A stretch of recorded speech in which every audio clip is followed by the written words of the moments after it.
Diana was more than a princess. She was a demi-goddess. Beautiful and compassionate, she became the most loved and admired woman on earth. Her short life was the stuff of legend and myth, but it was never a fairy tale. The romance the world saw on her wedding day was flawed. No one lived happily ever after. Diana's story is about suffering and achievement, about love and loss, about tradition and change. Above all, it is about a woman without equal.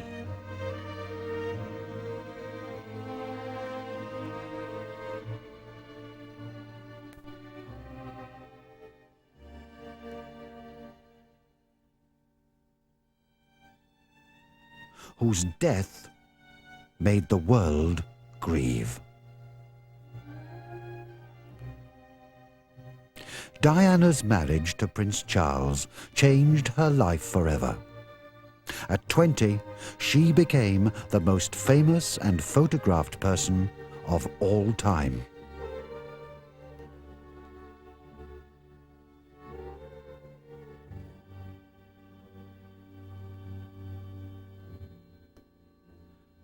On July 29, 1981, almost 1 billion people watched a shy and inexperienced girl just out of her teens marry the heir to the British throne.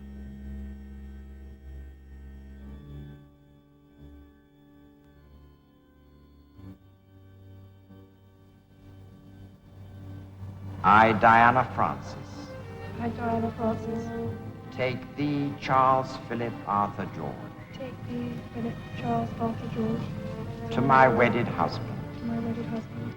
Charles was 12 years her senior, but almost a generation away from her youthful exuberance. She idolized him, but hardly knew him. She had even called him Sir. He found her kind and attractive, with the right English aristocratic background to bear heirs for the throne. It was a regal alliance between the flower of the Spencers, one of England's most noble families, and the House of Windsor, the ruling dynasty of Britain and its scattered Commonwealth. Diana's path moved swiftly from the life of a young and free kindergarten assistant to a royal bride. To teach children, they said, why not come along? So I first started off doing afternoons, and then I took over the mornings and did whole days. But I only worked 3 days a week at kindergarten, and the other 2 I looked after American baby boy.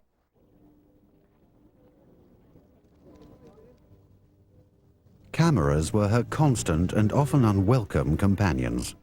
But there was an insatiable clamour for pictures and stories about Diana.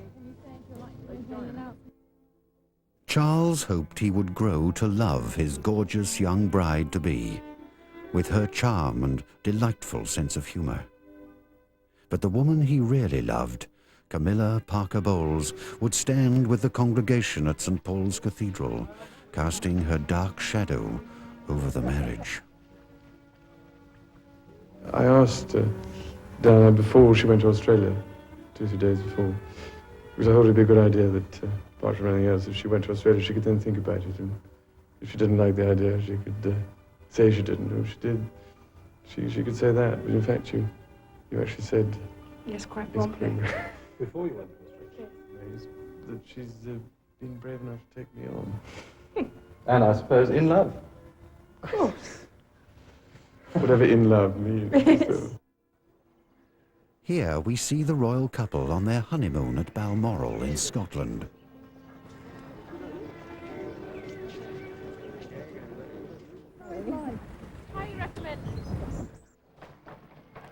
Motherhood soon followed.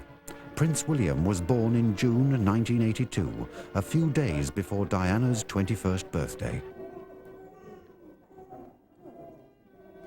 Both Charles and Diana seemed to take equal delight in the new arrival. Diana's second child, always known as Harry, arrived in September 1984. It was unclear, as he himself famously said in that interview, whatever love means, whether he was in love with her. To be honest, they scarcely knew each other. They'd barely met before they announced their engagement. They should have formed a happy family unit, but the influence of Charles's inner circle of friends, who regarded Diana as an empty-headed showgirl, began to pull the couple apart. Naively, Diana had hoped that her youth, beauty and popularity would win her husband's love. Her inability to make him love her renewed deep feelings of insecurity and unworthiness that had troubled her since her parents separated when she was 6 years old. Diana was happiest in the company of her own children. She was unlike any previous royal mother.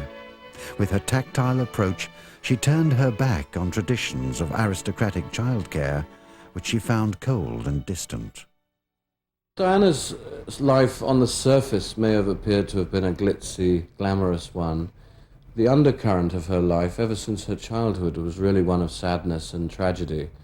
The first main event in her life was her mother leaving when she was only 6 years old, her parents' divorce, her father remarrying a woman she didn't altogether like, although later in life they had a rapprochement.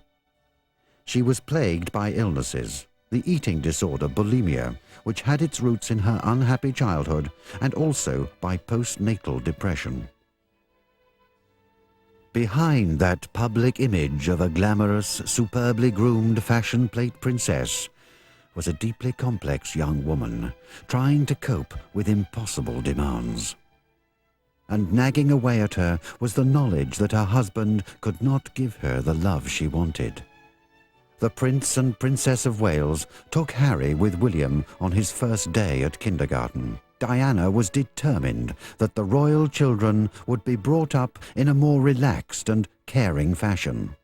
William and Harry showed they understood the duty to pose for the cameras. Her sense of isolation and despair grew.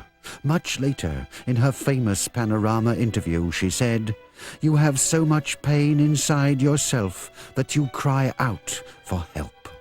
But for the public, appearances had to be kept up. Diana throws herself into the spirit of the mother's race.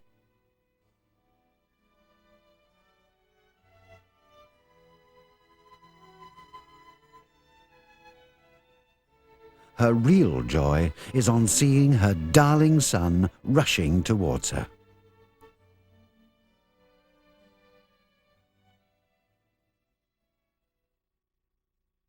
I've done two biographies of Prince Charles, one on his 30th birthday in 1978, one on his 40th birthday in 1988. The first one, which was a huge bestseller in the United States, and I came over and traveled all over the country talking about it, portrayed a lonely, slightly frustrated, confused bachelor prince. It was before anybody had heard of Lady Diana Spencer. And of course there was enormous interest in him, and we have to remember that period when he was a dashing, glamorous, the world's most eligible bachelor, a playboy, polo-playing, parachuting prince, who had enormous international appeal of the kind that Diana subsequently took over. When I was asked to do it again on his 40th birthday 10 years later, so much had changed I wound up writing a whole new book rather than just revising the original one. He, of course, had become a father of 2 children, the marriage, and so on. One already sensed by then that the marriage was going wrong, but it was to no extent public, and I just sort of hinted at it in that book and got into a bit of trouble for doing so. But there's no doubt that he changed enormously between those 2 books, and people in America particularly were fascinated by how this dashing outdoor macho prince had turned into this rather spiritual, reflective, slightly depressive figure. And I think the effect of marriage really was to liberate him from the shadow of his parents. The stiff, ordered world of royal protocol she found stifling and constraining. Princess Diana always deeply respected the Queen and the magnificent job she did. Here we see her in a rare light moment.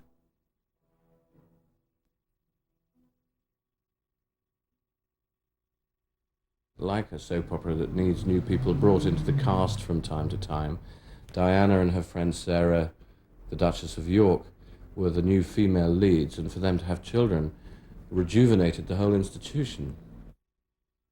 During the grim period in the middle part of her life with the prince, there was a glimmer of light from her relationship with the ebullient Sarah Ferguson. They recaptured some of the fun that the princess had known before her own wedding. Unfortunately, after the publication of revealing holiday pictures and a critical biography, Fergie suffered a catastrophic fall from royal grace. So one of the things that I helped her to do was to get her to feel that she could do something about the situation. She wasn't trapped. She didn't have to be a passive kind of victim. And one of the ways was to convert that suffering into helping others who were also suffering. I mean, you transmute your suffering by dealing with others. It's what counselors, psychologists do all the time. So in a way, she probably would have done that anyway, but it was certainly something we discussed on that first occasion. Prince and Princess of Wales tried to apply a diplomatic veneer to the cracks in their private life. Through interviews and articles, they tried to convince the world that all was well with their marriage. Diana sought solace in exercise and spiritual healing. If there was something that I felt that I wanted to do during the time we were there, certainly the first time, was that it was quite clear she was suffering immensely. And when people are suffering a lot and they feel very trapped by their position, it makes them feel helpless. But one thing I do feel strongly about is that Diana's eating disorder, the bulimia, that was a part of all that, that she was brave enough to go public about and talk about and work with other victims, that was a symptom of what was wrong in the marriage. It was caused by what happened in the marriage, there being, as she famously put it, 3 people in the marriage. I was quite closely involved as an observer in what we call the War of the Waleses, which was really a public relations war, as this marriage, after the separation, was heading inevitably towards divorce. Camilla Parker Bowles was a longtime friend and old flame of the prince. And Charles, in a notorious BBC interview, admitted to an adulterous relationship with her.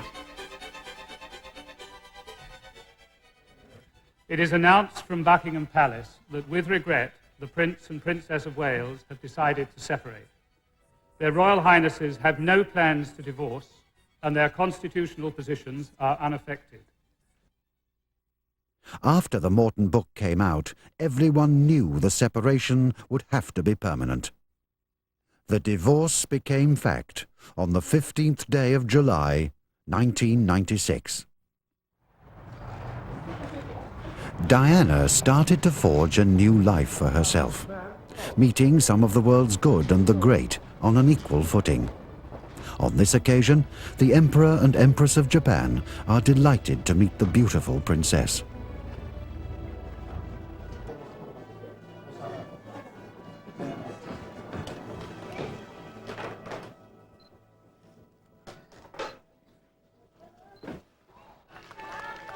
Concerned about the ill health of her friend, the saintly Mother Teresa of Calcutta, the princess took time out in New York to visit this key spiritual figure in her life.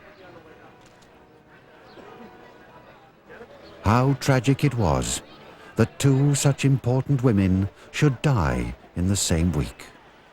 News of the princess's death was conveyed to Mother Teresa as she lay gravely ill in Calcutta.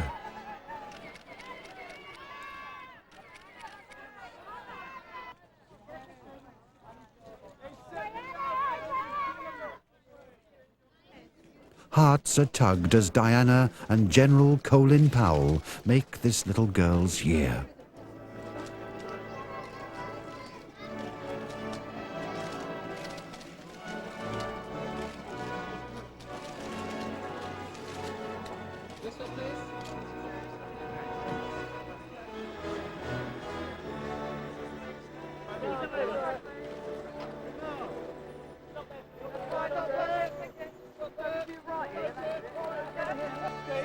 The princess was always the star attraction. An SOS distress call from her close friends Jemima Goldsmith and her new husband, presidential candidate Imran Khan, told her that a Pakistani cancer hospital was in danger of closing for lack of funds.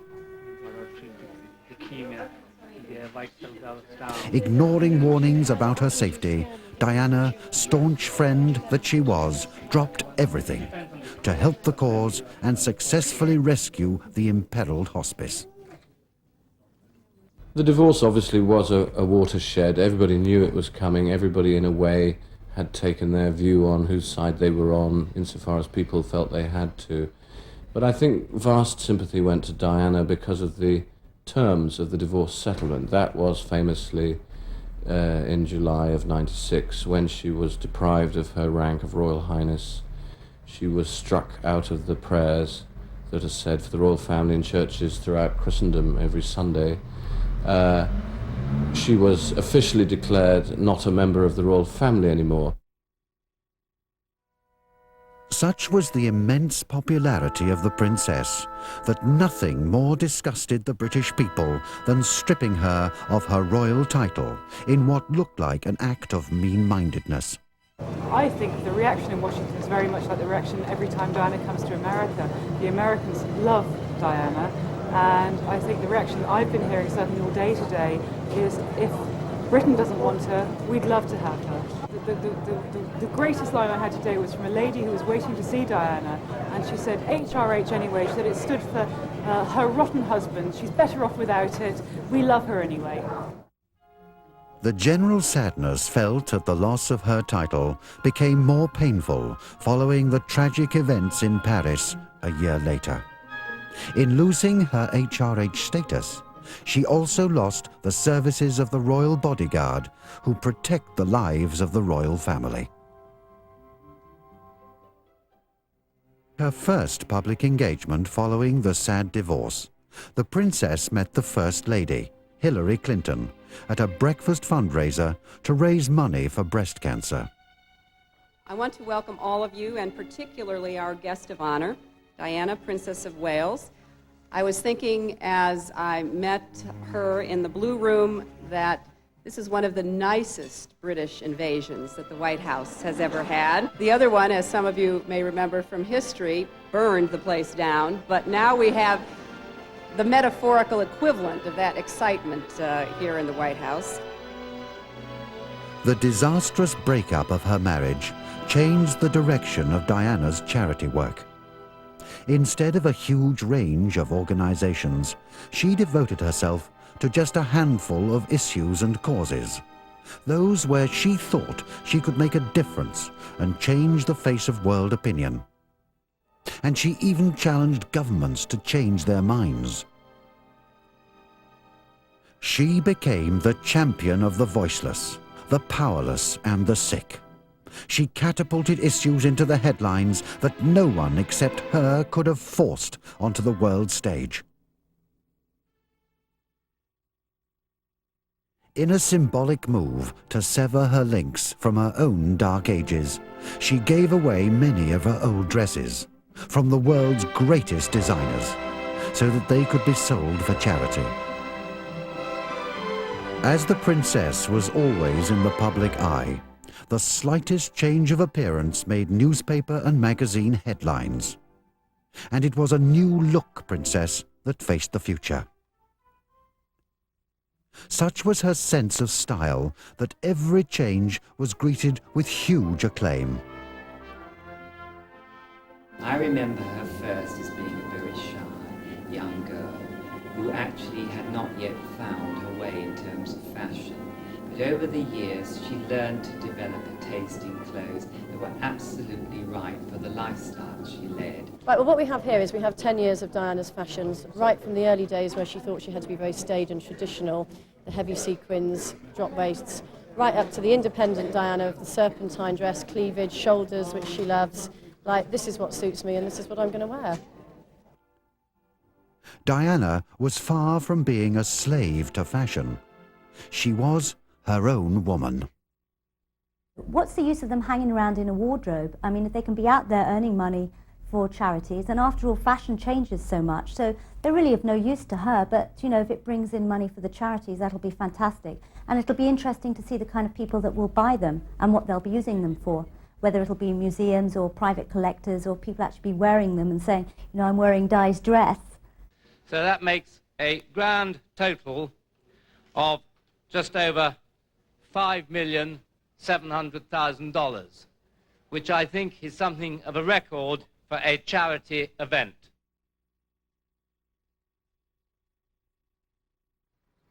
The singer, Elton John, was a close friend of Princess Diana, and overcome by grief at the funeral of the world-famous fashion designer Gianni Versace, the musician was comforted with the gentle touch from a loving heart.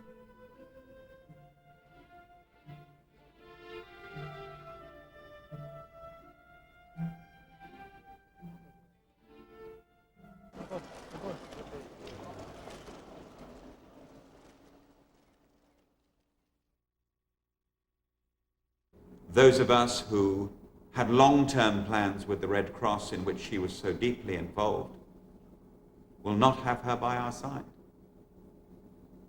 Those of us who've worked with her for years, seen her ability to bring to the attention of the public something like the landmine campaign. Indeed, she embraced the AIDS campaign when it wasn't fashionable. And of course, other campaigns, English ballet, she had so many.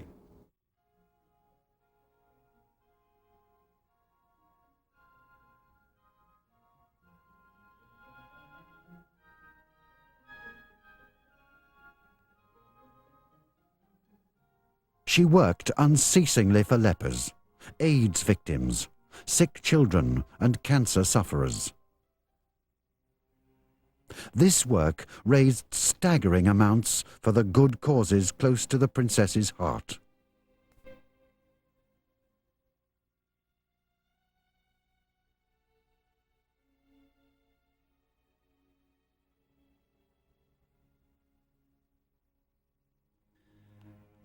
These pictures sounded a wake-up call to the world.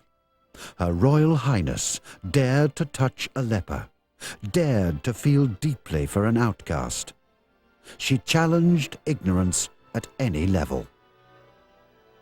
Wherever Diana, Princess of Wales, went, so did love. Wherever she went, so did hope. Diana, Queen of Hearts, worked tirelessly for the cause of children everywhere. But it was far beyond the call of duty. It was a special gift. She refreshed everyone she met, especially these children on kidney dialysis at the renowned Great Ormond Street Children's Hospital in London.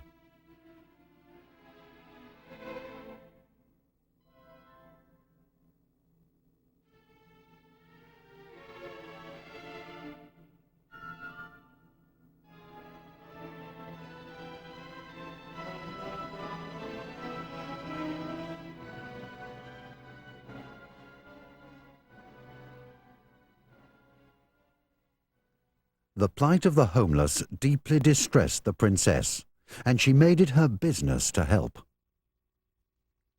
I think it's important to her and important to us that she uses her profile to raise the fact that we're dealing with 3,000 young people a year, that this project will see 1,000 young people over winter, and these are somebody's sons and daughters.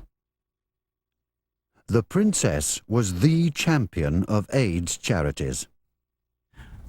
But what Diana had, which none of the rest have, is an ability to gain access to the hearts of the mothers of people with AIDS, of the bigger general population, and be able to turn around what was seen as being fearful. The Red Cross were fortunate to call on Diana to highlight the evils of landmines. Ma'am, the government minister's home has said you're a loose cannon by supporting this campaign. Do you have any reaction to that? Virginia, I'm only trying to highlight a problem that's going on all around the world. That's all.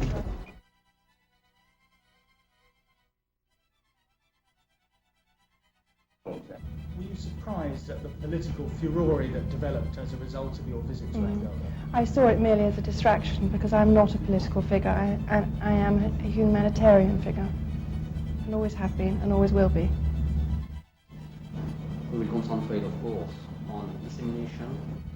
It's been a very intensive 4 days. I have seen a great deal. I've seen the people affected by landmines. I've seen the landmines themselves. Angola is an example of what the Red Cross can achieve around the world, given the sort of cooperation that we have seen that exists between the Red Cross and the NGOs and the Angolan authorities. No other single person could have changed the policy of two major Western governments. She went on an all-out campaign to ensure that the issue didn't go away. Even the most dangerous and primitive of conditions didn't deter her. As you can see, 1, 2, 3, firing. A moment of great satisfaction in blowing up a landmine. Diana saw injuries too awful to describe.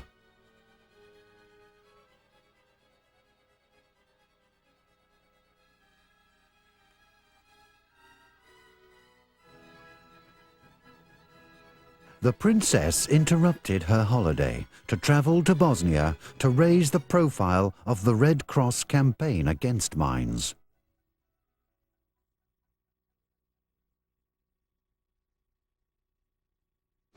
But it was interesting to me how her sons kept coming up. Whatever you talked about, she would always find a way of bringing her sons into the conversation. They really were the mainstay of her life. Princess Diana was like any ordinary mother. She hugely enjoyed the company of her children, and they hugely enjoyed hers. At her happiest, she could ignore the presence of the cameras.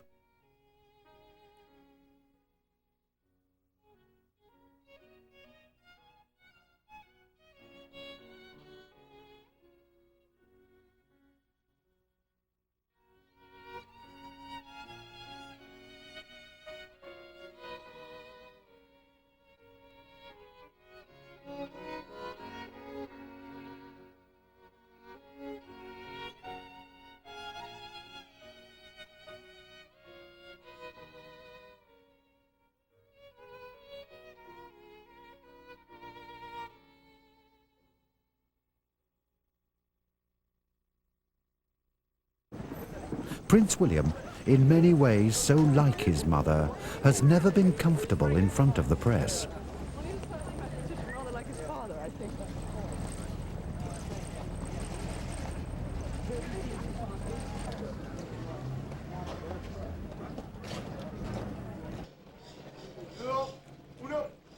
Diana, named after the goddess of hunting, became the most hunted woman of modern times.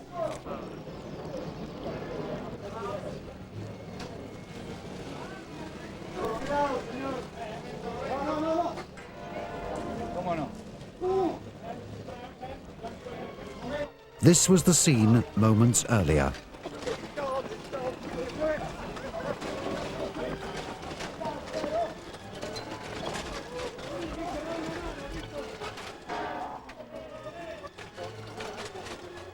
The whole of the Argentina trip was marred by press intrusion. Even in the farthest reaches of Patagonia, thousands of miles from anywhere, the press pack pursued Diana for the least photo opportunity.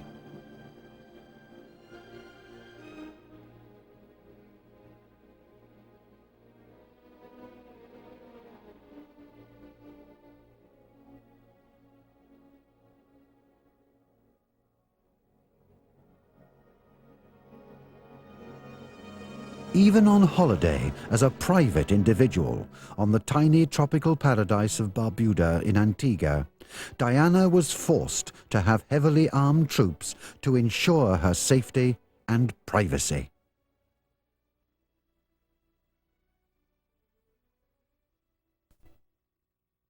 Any person desired to be on an island for vacation deserved to be left alone for a while.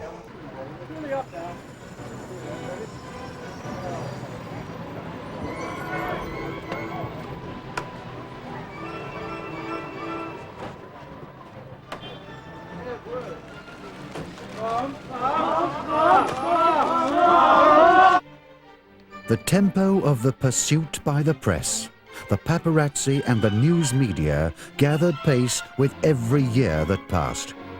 No longer a royal, but now without question the most photographed person on the planet. There was no hiding place from the telescopic lens.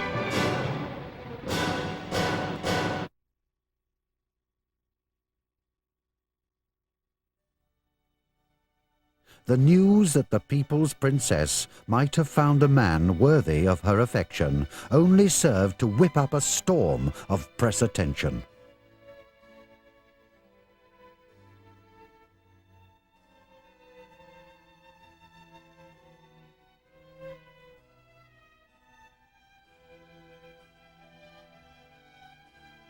The Al Fayed's luxury yacht was surrounded by the hungry media. Each and every movement was scrutinized.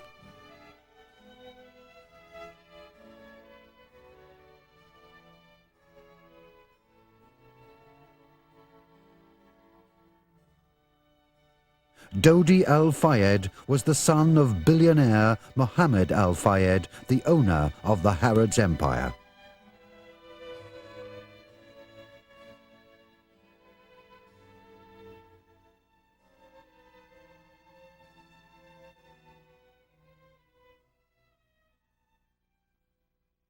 It's all nonsense. The controversy is completely contrived and synthetic. This is a purely private family holiday. Two families together in the sun enjoying themselves. It was arranged very discreetly and it would have stayed entirely private but for the interest of the paparazzi. While Dodi Al Fayed was in the Mediterranean, the press camped outside his London apartment in case he returned.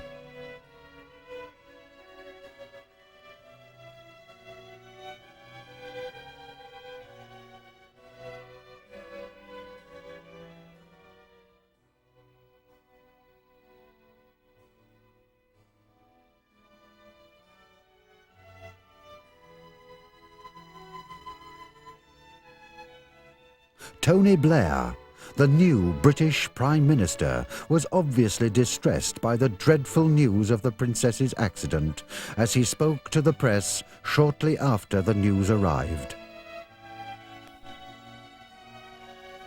The tragic couple had left the Al Fayed-owned Ritz Hotel in Paris and had been fatally injured when their Mercedes car struck a pillar in an underpass.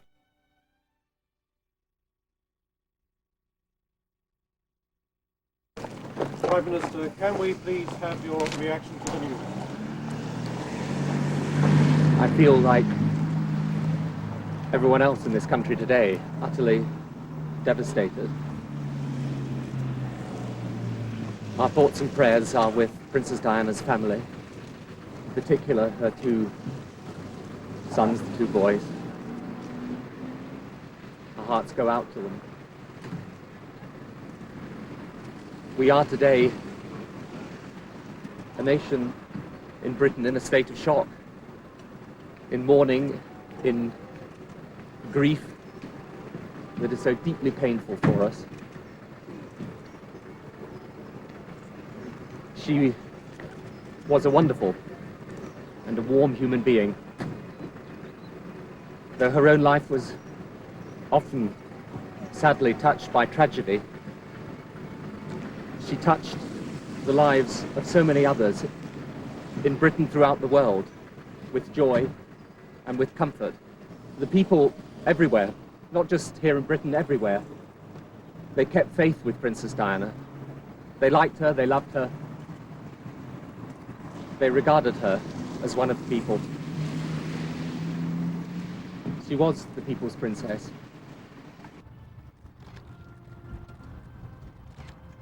Prince Charles and Diana's two sisters, Sarah and Jane, flew to Paris in a plane from the Queen's flight to recover the body of the princess.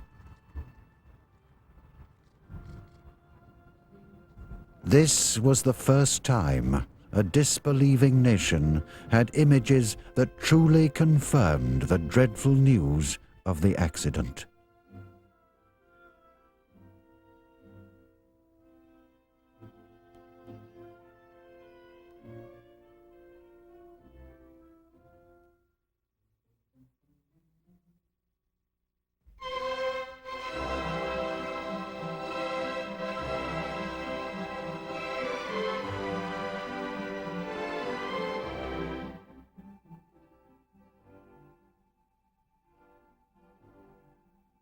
The coffin was taken to lie in state in St. James's Palace.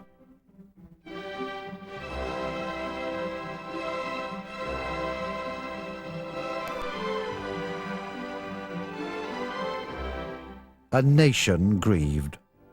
The true extent of the sorrow was yet to be felt, as countless thousands and later millions took time and paid their heartfelt respects to the princess. Royal protocol was eventually abandoned, and Buckingham Palace flew a simple Union Jack flag at half-mast in tribute. The royal palaces were a sea of flowers and personal tributes to the Queen we never had. 1 week after the crash, the extraordinary funeral of Diana took place in front of a still shocked nation. More than 1 million came to London to mark her passing. 2 billion people watched worldwide.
Every man, woman and child in the country grieved for the loss suffered by her poor children, William and Harry.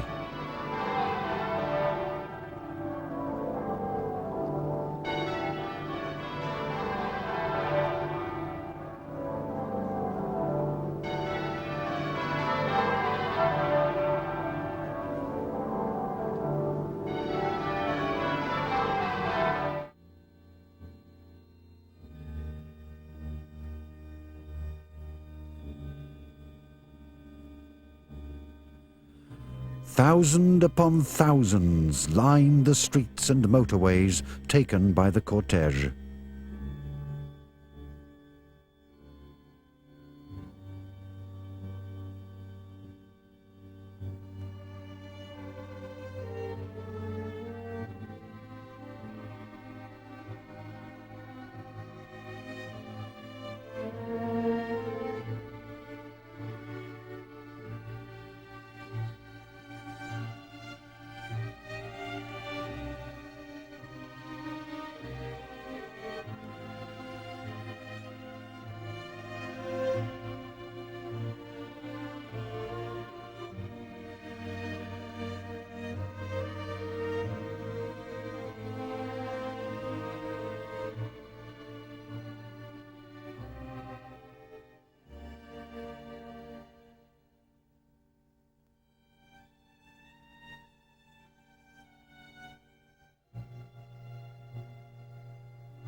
This is the last the world will ever see of Diana, Princess of Wales.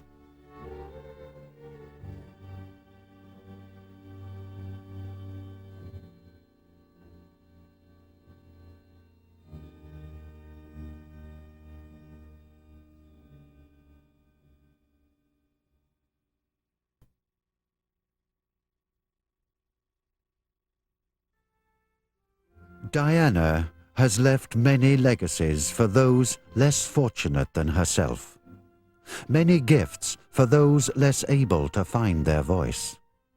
But her dearest treasures were always her children, and we fervently wish that they do not have to face the incessant pressures thrust upon the people's princess. They will sorely miss her guiding hand and loving comfort. One hopes above all that Prince Charles will put those children before his public duty, which he's not always done hitherto, make more time to be with them, learn to hug them like their mother did. That's what they need. That's going to be the great void in their life. Earl Spencer's compelling funeral vow to her living legacy, her sons, is a promise to protect them from these overwhelming pressures.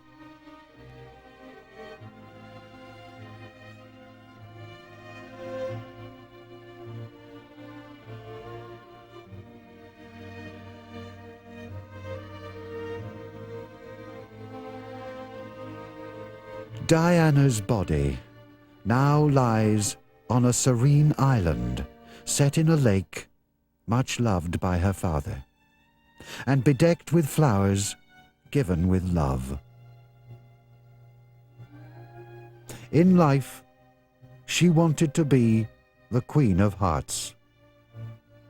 In death, she has claimed her title forever.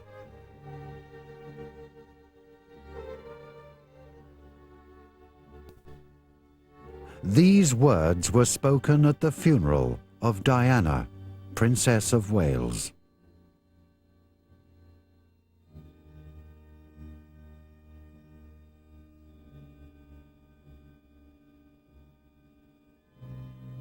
Love never faileth, but whether there be prophecies, they shall fail. Whether there be tongues, they shall cease. Whether there be knowledge, it shall vanish away.